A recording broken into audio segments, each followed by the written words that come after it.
삼국 사기를 따라가는 삼국시대 사랑과 전쟁. 오늘은 아슬아슬한 설시녀의 해피엔딩 이야기입니다. 삼국사기 권 제48 열전 제8 설시녀. 설시녀는 지금의 경주인 신라 왕경 윤리의 일반 백성 집 딸인데 리는방과 함께 신라 도성의 행정구역이었습니다.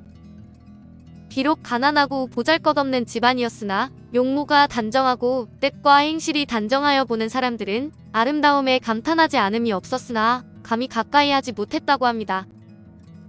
진평왕 때의 설시녀의 아버지는 나이가 많았으나 전국의 외적을 막으러 갈 순서가 되었는데 전국은 위치를 정확히 알지 못하지만 남원시 아영면과 함양, 산청 지역으로 추정됩니다.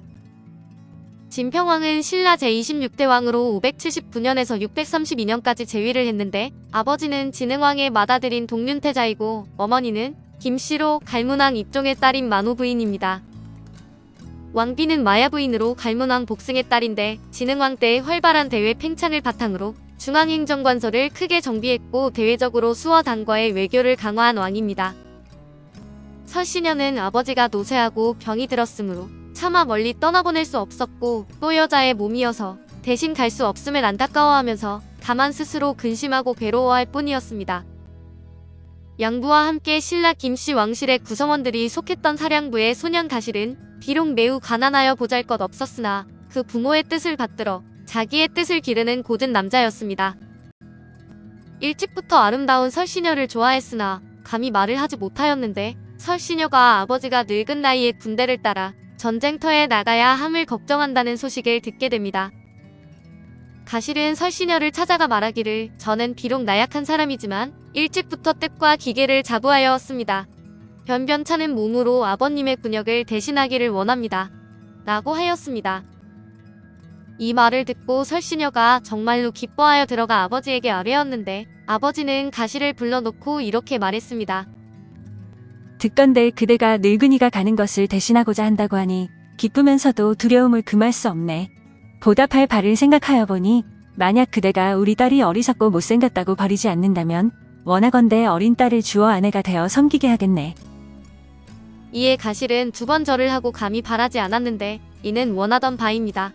라고 했는데 이에 가실이 물러가 설씨에게 혼인할 날을 묻자 설시녀는 이렇게 말했답니다. 혼인은 인간의 중요한 도리이므로 갑작스럽게 할 수는 없습니다. 제가 이미 마음으로 허락했으니 죽어도 바뀌지 않을 것입니다. 바라건대 당신께서 방수에 나아갔다가 교대하고 돌아오시면 그런 후에 좋은 날을 잡아 혼례를 올려도 늦지 않을 것입니다. 그리고 거울을 가져다 반으로 나눠 각각 한쪽씩 잡고 말하기를 이것을 신표로 삼는 것이니 후일 그것을 합쳐 봅시다라고 했습니다. 가실은 말 한 피를 갖고 있었는데 설시녀에게 이렇게 말하고 물러나 길을 떠났습니다. 이것은 천하에 좋은 말이니 후에 반드시 쓸모가 있을 것입니다. 지금 제가 걸어서 가니 길을 사람이 없습니다. 청컨대 말을 두고 가니 이를 두고 쓰시기 바랍니다. 이렇게 가실은 대신 군역을 가게 되었는데 마침 나라에 변고가 있어 다른 사람과 교대하지 못해 가실은 6년을 머물고도 돌아오지 못했습니다. 처음에 3년으로 기약을 하였는데 지금 이미 지났구나. 다른 집안에 시집을 가는 것이 좋겠다. 지난번에 가실이 아버지를 편안히 하여 드렸기 때문에 굳게 가실과 약속하였습니다. 가실은 이를 믿었기 때문에 군대에 갔고 몇 년이 되었습니다. 굶주림과 추위에 괴롭고 고생이 심할 것이고 하물며 적지에 가까이 있어 손에서 무기를 놓지 못하고 호랑이 입에 가까이 있는 것 같아 항상 물릴까 두려워할 것인데 신의를 저버리고 약속을 지키지 않는다면 어찌 사람의 마음이겠습니까? 끝까지 감히 아버지의 명을 따를 수 없으니 청컨대 다시는 말하지 마십시오. 그러나 아버지는 늙어서 정신이 흐릿하였고 딸이 장성하였는데도 짝이 없었으므로 억지로 그를 시집 보내려고 몰래 마을 사람과 혼인을 약속했습니다. 그렇게 정한 날이 되어 아버지가 그 사람을 불러들였으나 설시녀는 굳게 거절하였고 몰래 도망을 치려고 하였으나 뜻을 이루지 못했습니다. 마국간에 가서 가실이 남겨두고 간 말을 보면서 크게 한숨 쉬며 눈물만 흘릴 때 가실이 교대하여 왔습니다. 그러나 몸과 뼈가 야위어서 파리하였고 옷이 남루하여 가족들이 알아보지 못하고 다른 사람이라고 여겼습니다. 가실이 곧장 설시녀 앞에 와서 깨진 거울을 설시녀에게 던지니 설시녀가 그것을 주워들고 큰 소리로 울었으며 아버지와 가족들은 기쁨을 금치 못했습니다. 마침내 다른 날을 약속하여 서로 만나 가실과 함께 해로를 했다고 합니다. 이야기 속의 역사. 삼국사기의 이 이야기는 신라의 군역과 관련한 내용을 담고 있으며 일반 민중의 생활상을 엿볼 수 있는데 설화적 색채가 가미되어 국문학계에서도 관심을 갖고 연구가 이루어졌습니다. 연구 결과 사료에 등장하는 인물의 형상과 이야기의 서사 구조에 대한 분석을 비롯해 연극 극본으로 활용 가능하다는 평가를 받기도 했습니다.